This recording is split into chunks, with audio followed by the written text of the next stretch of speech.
podemos decir que sería un poco, para hacernos a la idea, igual que en Barcelona tienen a su Gaudí, pues en Ávila tenemos a Isidro de Benito, que va a ser el arquitecto más sobresaliente de su época y va a introducir la arquitectura modernista en la ciudad de Ávila.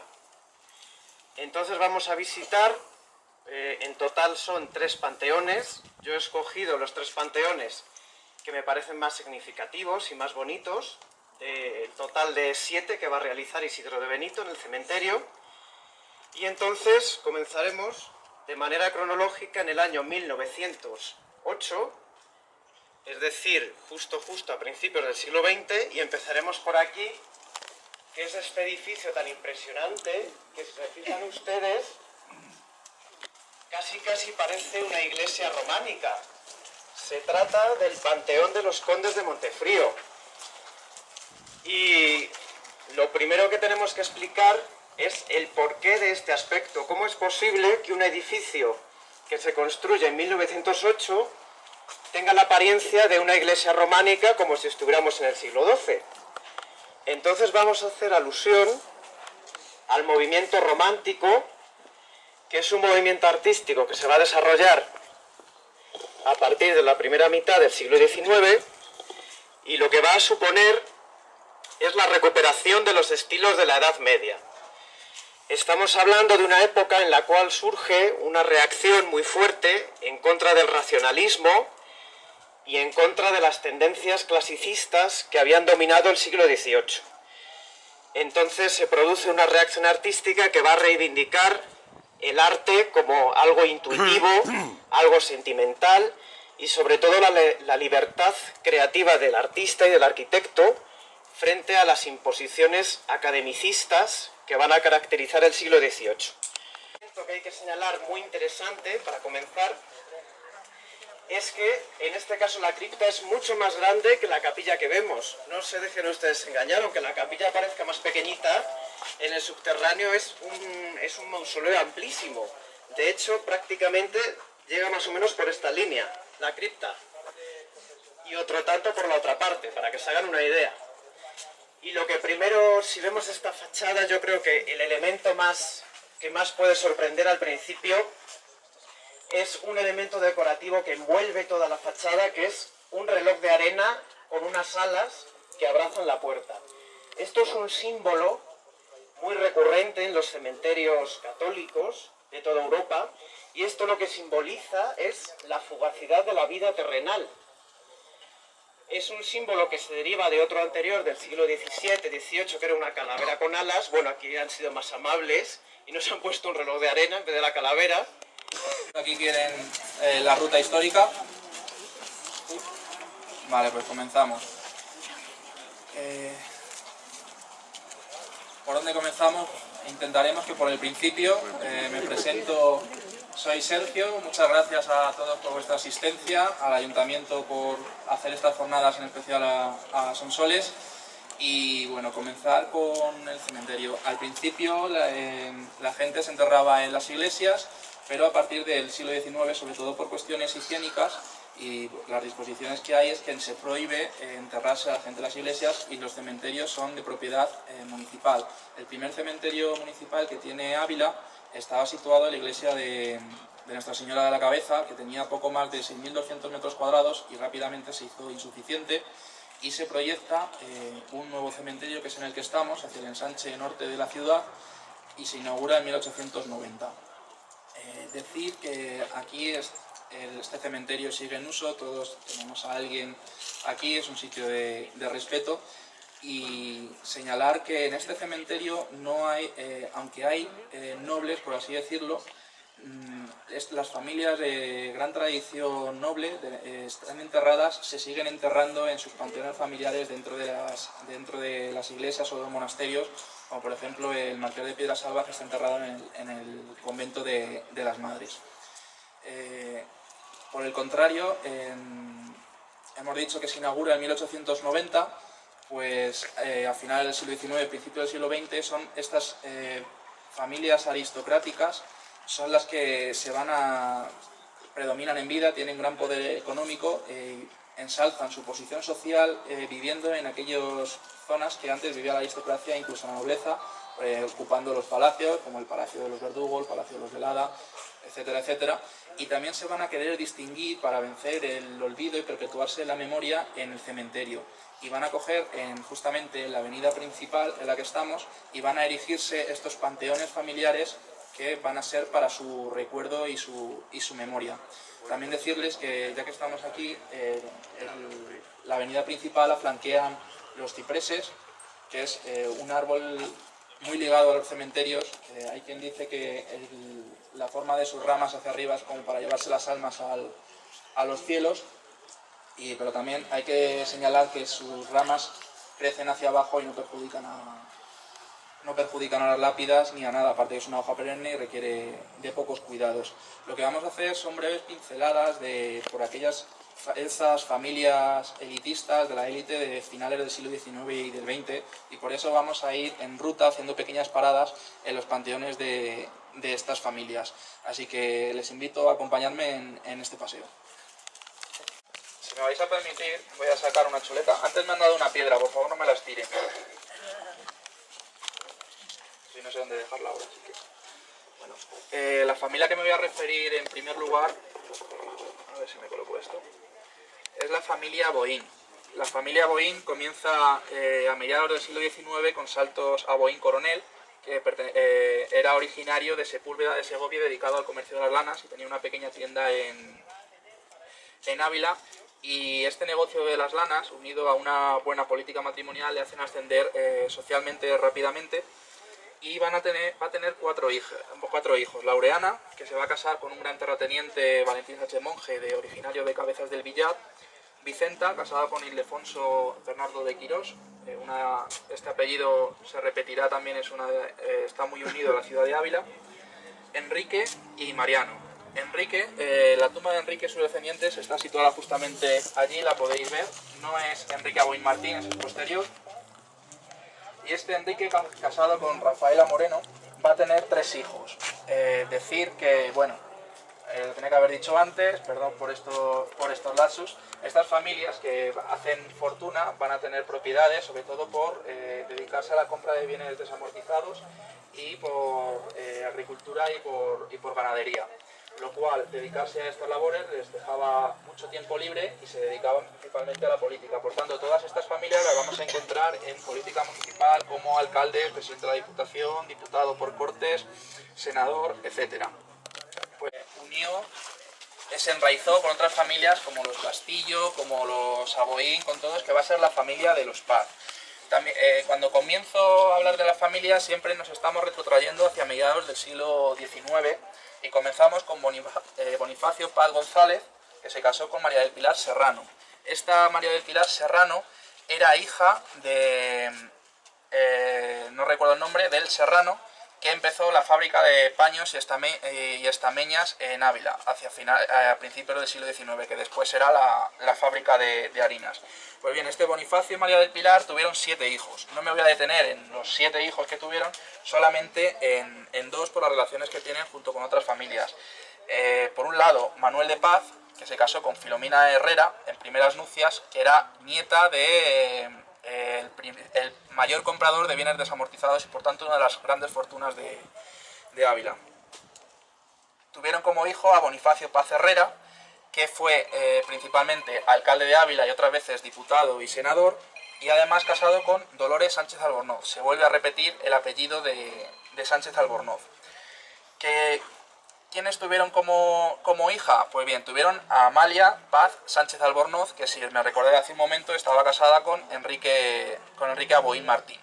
Con lo cual ya tenemos a 2 familias que estaban ubicadas como tal. Pero el padre, o sea, el abuelo, Manuel de Paz, hemos dicho que se casó con Filomena Herrera en primeras nupcias, pero también en segundas se casó con María Victoria Carmona Martínez de Tejada. Este apellido Martínez de Tejada también está muy enraizado en Ávila, y además fue un matrimonio doble porque Manuel de Paz se casó con una hermana y su hermano, otro de los 7 hermanos, Ignacio, se casó con otra hermana, con lo cual la familia de los Paz se mantiene con los Carmona Martínez de Tejada. Continuando un poco más, aquí vemos el panteón de los Muñoz Morera. Comenzando con la familia, nos encontramos a Joaquín Muñoz de Cosío, casado con Rafaela Morera, que tuvo a 2 hijos. Tanto el padre como los hijos era uno de los grandes contribuyentes de la ciudad de Ávila, también dedicado a la compra de bienes desamortizados y una de las mayores fortunas que había en Ávila. Por una parte, Alberto Muñoz Morera, hizo fortuna y al final le concedieron, no sé si en 1924, el título de Marqués de Casa de Muñoz. Se casó con Emilia Fría Kudler, que era originaria de Toro, de Zamora, y murieron sin descendencia y sus bienes fueron legados a la diócesis de Ávila. Por otra parte, su hermano, Pedro Muñoz Morera, se va a casar con María Ignacia Sánchez Albornoz, que nos referiremos también más tarde. Y luego, de este matrimonio van a salir 2 hijas, entre la que señalo a Teresa, que se casó con el arquitecto municipal Emilio González, en segundas. Destacar en su faceta profesional, que fue, además de gobernador de Ávila, embajador de Ávila, ministro plenipotenciario, multitud de cargos y luego también reconocimientos tanto nacionales como extranjeros, medalla al mérito, medalla de oro de Ávila, medalla de la Legión Francesa extranjera, etcétera, etcétera. Y también fue, dentro del mundo cultural, fue historiador, miembro de la institución Gran Duque de Alba, miembro de la Real Academia de la Historia, y tiene multitud de estudios tanto históricos como de divulgación histórica. En el año 1993 se le concedió el premio Sánchez Albornoz por su trayectoria, y el propio José Antonio decía que era aprendiz y amigo de Claudio Sánchez Albornoz, que por el contrario decía que tenía poca humildad y era vanidoso sin medida. Así que bueno, y tras este paréntesis que no pega, bueno, decir que murió en 2012 y a los 90 y tantos años, y continuamos. Es que Isidro Benito La Peña, aunque no era de Ávila, era de Valladolid, pues se estableció aquí por motivos empresarios. Él era un empresario que tenía en propiedad lo que era la fábrica de harinas y también la Sociedad General Abulense, lo que era la fábrica de la luz. Pues él era el empresario que lo llevaba, y se casó con María Teresa Domínguez, y van a tener 3 hijos que por importancia voy a señalar a 2 de ellos. Uno, a María Teresa Domínguez, porque se va a unir el matrimonio con César Jiménez Arena, al que nos referiremos más tarde, para que os vaya sonando. Y también por otro, a Isidro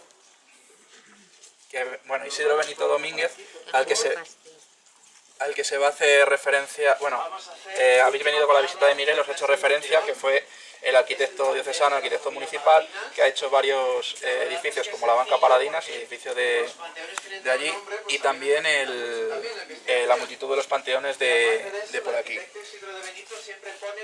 Ahora no podemos pasar, así que familias acaudaladas que han ido relacionando con otras familias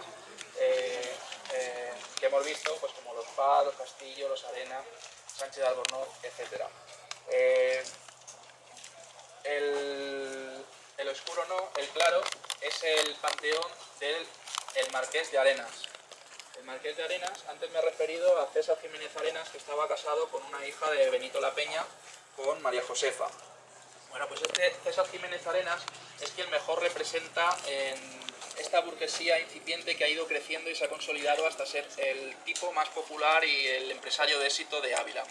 A pesar de haberse quedado huérfano muy pronto, pues es acogido por su tío, un pequeño comerciante, y junto con él y otro socio, Benito algo, no recuerdo el qué, fundan un banco que es herederos de A. Jiménez, que era por su padre, que estaba situado en la calle Alemania al lado del Valderrábanos.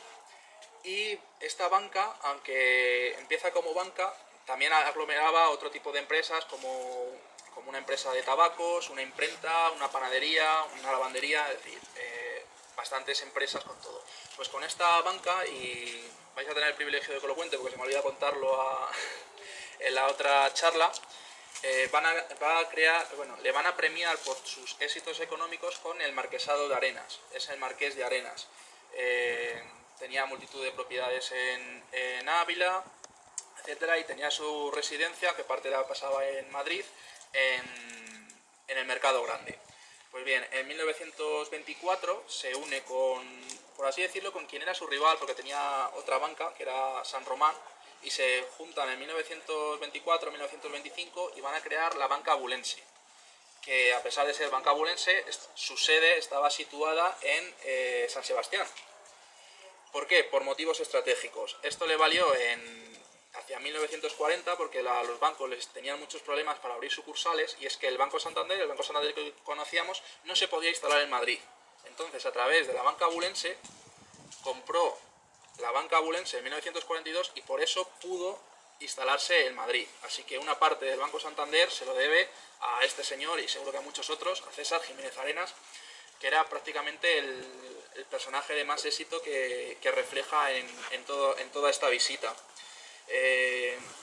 Y poco más decir de los Arenas, simplemente que tuvo 2 hijas y se casó con descendientes de la familia de los Silvela, que nos daría para otra charla solamente con ellos, que una familia de políticos. Siguiendo un poco, ya que va anocheciendo y casi nos vamos pasando de hora, vemos aquí el panteón de los Montefrío. Si os acordáis, de hace un ratito habíamos dejado a Mariano Aboín, el primer conde de Montefrío, con sus 4 hijos, que continúa con el título, hereda el título de conde de Montefrío su hijo Siro, que se va a casar con Dionisia Pintolara, que ya van a tener este panteón. Y van a tener varios hijos, señalar 2, a Concepción, que se va a casar con el historiador Claudio Sánchez Albornoz. Es decir, que estos Montefríos, desde el primer Mariano, tenían su sede en Reyes Católicos número 4, un caserón grande que hay, al lado donde estaba la vaquita en la tienda de recuerdos. Pues ese caserón que pasa muchas veces desapercibido, esa era la residencia de los Montefrío.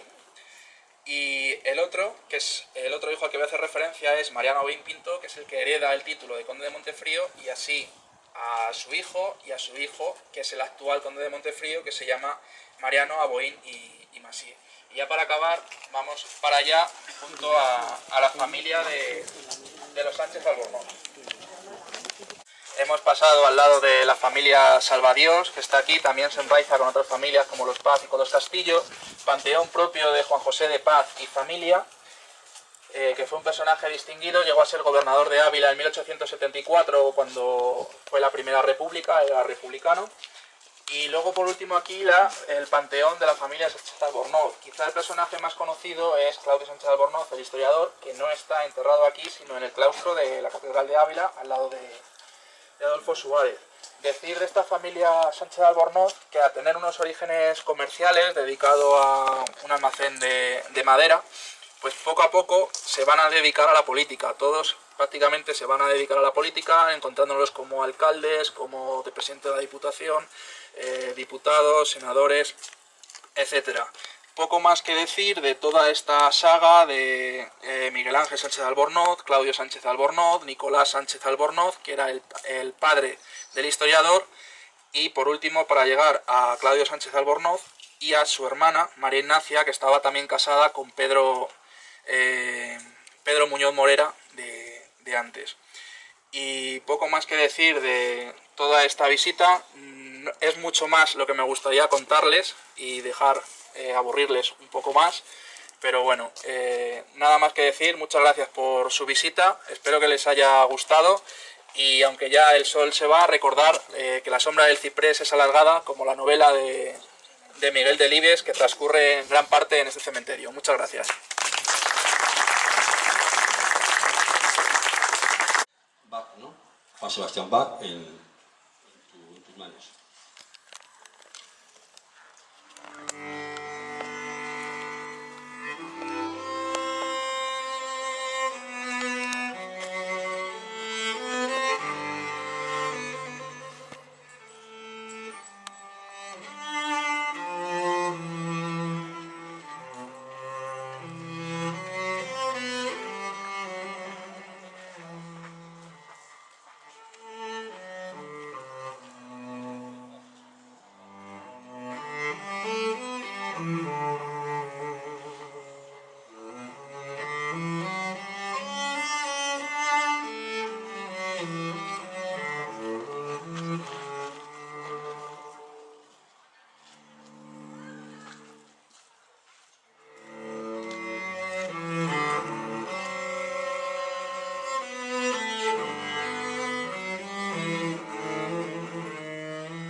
avilesa se divide, la llamada norte, desnuda, absoluta, casi infinita, campos del buen trigo, apta para soñar, para la poesía, para el vuelo místico. Y la sierra de Gredos al sur, con su paisaje abrupto, con sus boscajes, con sus laderas, meridionales cargadas de olivos, de vides, de flores. Ya en el siglo IV, además de sus mártires Vicente, Sabina y Cristeta, nos encontramos con la figura borrosa y extraña de Prisciliano, obispo de Ávila, un asceta y escritor espiritual interesantísimo que provoca un gran movimiento que se extiende por la Lusitania. Ávila pertenece entonces a esa provincia romana. Y enseguida por Galicia, un movimiento que se hizo sectario y hasta incluso herético después. A raíz de la repoblación de Ávila durante el siglo XII, la vida eremita se dio abundosamente por la serranía. Conocemos a San Pedro el Barco, a San Pascual de Tormellas y a San Bernardo de Candeleda. Textos escritos de Baldomero. Reconozcamos una vez más esa riqueza humana de Teresa. Ya ha sido inventaria muchas veces. Brevemente hago una ficha superficial de la misma, sin meterme en tecnicismos psicológicos. Sentimental, emotiva, activa, secundaria, etc. Muy agradecida, simpática, extrovertida, abierta, gran conversadora, inteligente, sincerísima, imaginativa, imaginación viva, pero no creadora. Voluntad decidida e indomable, pero muy femenina, emotiva y afectiva. Mucho. Fácil por eso para el amor, para la ternura maternal, de sensibilidad exquisita, su afición al agua, a la limpieza, al campo, a las flores, muy alegre, con gran sentido del humor. De herencia paterna, como es sabido, le venía sangre hebrea y recidumbre de aceros toledanos, sed de absoluto dinamismo, dominador, habilidad enérgica, un yo robusto, roz caballo. De herencia materna, una sensibilidad fina y delicada, casi romántica, magnífica mujer, pero limitada, como lo somos todos, si no, no seríamos humanos, y condicionada por su psicología, por su época, por sus circunstancias. El estudio de las limitaciones teresianas nos llevaría muy lejos y nos daría materia para un largo trabajo. Me parece las más importantes su vivacidad, quizá excesiva, consecuencia de su rapidez de intuición y que la llevaba en ocasiones a reacciones ligeras, su genio vivo y a veces colérico, le dicen sus hijas en los procesos de beatificación, añaden que con razón su mucha efectividad que le hace entusiasmarse fácilmente con las personas y valorarlas equivocadamente. En este sentido, Santa Teresa no fue buena psicóloga. Limitaciones que en parte no son y que en todo caso también sirvieron para la tarea de su misma santificación y para las empresas que Dios puso en sus manos emprendedoras, en parte al menos se justifican y son en cierto modo encantadoras. De mi natural suelo, cuando deseo una cosa, ser impetuosa en desearla.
hombre que no era físicamente de atractivo especial, pequeño, barbinegro, no bello. Un hombre sencillo y amable, sí, pero al que las relaciones públicas no le iban. Introspectivo, serio, que de primera impresión resultaba más bien lejano, pero que era un hombre celestial y divino que escondía en su corazón a un poeta esencial y a un pensador soberano. Un hombre que pudo y supo asomarse al misterio de Dios y al misterio del hombre. Dos misterios que en cierto modo son un solo misterio. Un hombre, el mismo, misterioso, carismático. Se comprende que su breve obra poética sea reconocida hoy como una cumbre del lirismo universal. Su milagro poético es evidente. Se puede comprobar por cualquiera un poco iniciado y sensible a la poesía. Aunque el secreto de sus poemas lo sería para él mismo, porque son la expresión de la experiencia de su fuerte encuentro con Dios que le estremeció el alma, del encuentro de la esencia pura y desnuda de su alma con la esencia pura y desnuda de Dios. Algo trascendente que él tuvo que traducirse a sí mismo a través de sus mecanismos psicológicos pobres y limitados. Y luego quiso balbucir como pudo, por medio de símbolos a los demás. Porque tanta espiritualidad, ¿cómo representarla? ¿Por qué, Fray Juan? Porque por un camino de nadas y de noches, noches del alma, noches del mundo, nos lleva con mano segura y firme a la cumbre del monte donde arde la llama viva del amor. Porque nos ayuda a querer entrar en comunión con ese amor, nuestro centro más profunda, nuestra más radical exigencia, consumación de nuestra esperanza insobornable de sosiego y de paz, de Dios. Porque nos lleva a la hermosura, a la belleza, que es lo más íntimo del ser y de los seres, a ese no sé qué que se halla por ventura. De la muerte. La muerte es una realidad misteriosa y que se quiera o no interpela al hombre. El hombre es el animal que sabe que va a morir. Por eso su existencia es trágica. No nos extrañemos, pues que hasta algunas corrientes filosóficas hayan hecho de la muerte el centro de su reflexión acerca del hombre, para el existencialismo. Por ejemplo, el hombre es un ser para la muerte. Digamos, mejor, en cristiano, que es un ser para la eternidad de Dios. Pero el hecho está ahí, insolayable, con sus circunstancias, desconocidas, cuándo y cómo y dónde. Vendrá como un ladrón, y sería ridículo querer evadirse del mismo haciendo ruido en torno para distraerse. Solo pensando en la muerte se puede vivir despierto, decía Unamuno. La muerte real llegó a Teresa en 1582. Aquí no hacemos su historia. Se conserva en las Carmelitas de Medina del Campo una nota manuscrita de la santa que suele titularse Cifra de su muerte. En realidad son frases bastante enigmáticas, son una profecía de la fecha de su morir. De hecho, por los datos que nos dan los testigos de su muerte, Teresa no pensaba que se iba a morir hasta pocos días antes de que aquello ocurriera al sentirse ya vencida por la enfermedad. Y ha dado ese paso trascendental en la existencia humana con toda sencillez, con un dominio grande de sí, pero sin maravillosismos. Humildemente, las circunstancias son dignas de subrayarse, constituyen una sublime lección de muerte cristiana y santa. El 4 de octubre todo fue silencio y paz. Suavemente murió hacia las 9 de la noche en manos de su fiel enfermera y secretaria, Ana de San Bartolomé. San Juan de la Cruz escribió después en el comentario a la primera canción de la llama de amor viva el secreto de la muerte de la Santa Madre. El último golpe que rompió su vida se lo dio al amor, víctima del amor. Que son como el agua que pasa sobre un sembrado fecundo.